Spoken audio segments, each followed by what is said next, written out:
भाभी है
गजब की बात है। भाभी अगर मेला घूमने जारी रहती तो अवश्य वो अपना आवाज देती, लेकिन कलम सहित भाभी बहुत सी अंदर से खाली न जाने कौन सा दुश्मन मेरे पीछा करके मेरे भाभी को कलम सहित उठा कर ले गया। जिस किला का अगर नाम खुल गया, जिस किला का नाम खुल गया और किला को चोर में तो डालू तो फिर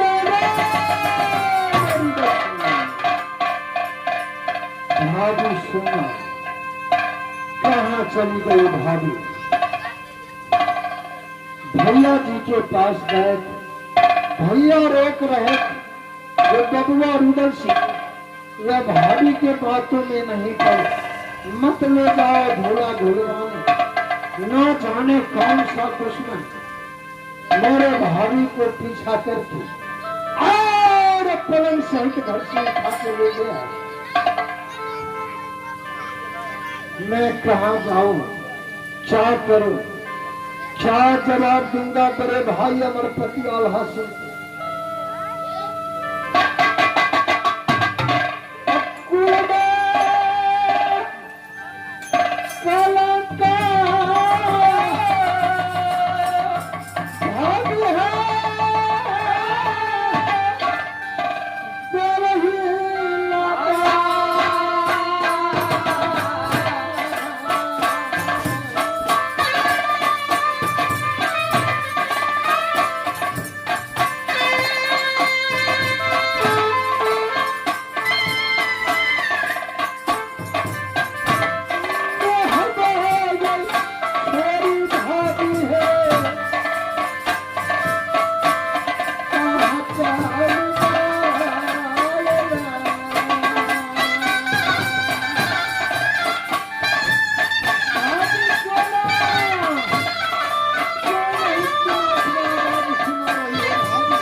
कहीं नहीं सुन रहा नारी, सुन जाओ, आराम करो अपने बंगला में। मैं भाभी सोना को पता लगाते हैं जो किस किला का छत्री वत्री मार का चोट माथ न काट लिया साले को, मेरे भाभी को पलंग सहित उठा कर ले गया है, तो किला में चूर चूर कर दूं तो फिर जाओ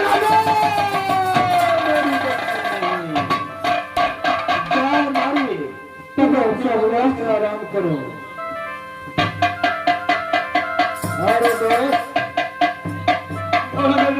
अरे मेरा दिमाग पागल होते जा रहा है। क्या जवाब मैंने अपने भैया का देगा?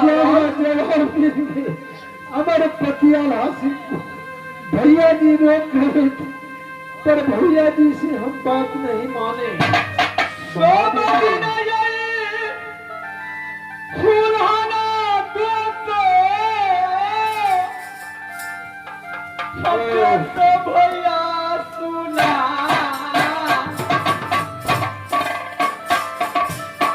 भाई ये क्या किया तूने?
लेकर जा रहा है। मैं आज तुम्हें खोज कर लाऊंगा। शहनवाज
से पूछो, कौन हमें बताएगा जो भाभी मेरा सोना कहाँ चली गई, कौन सा सूबा चुरा कर ले गया, कौन किला में फंस गई।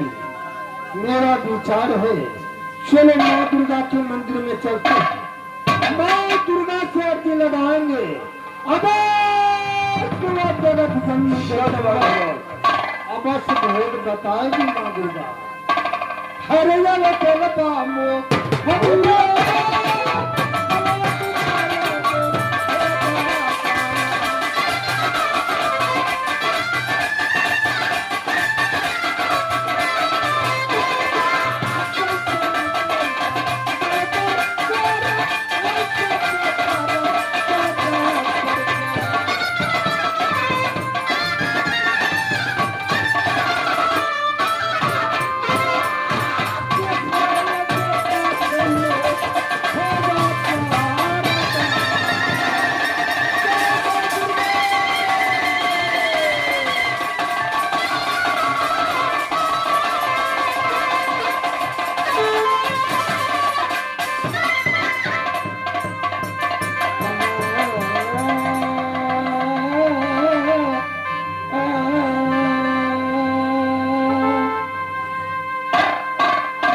हमें घर लगे है राजमोहन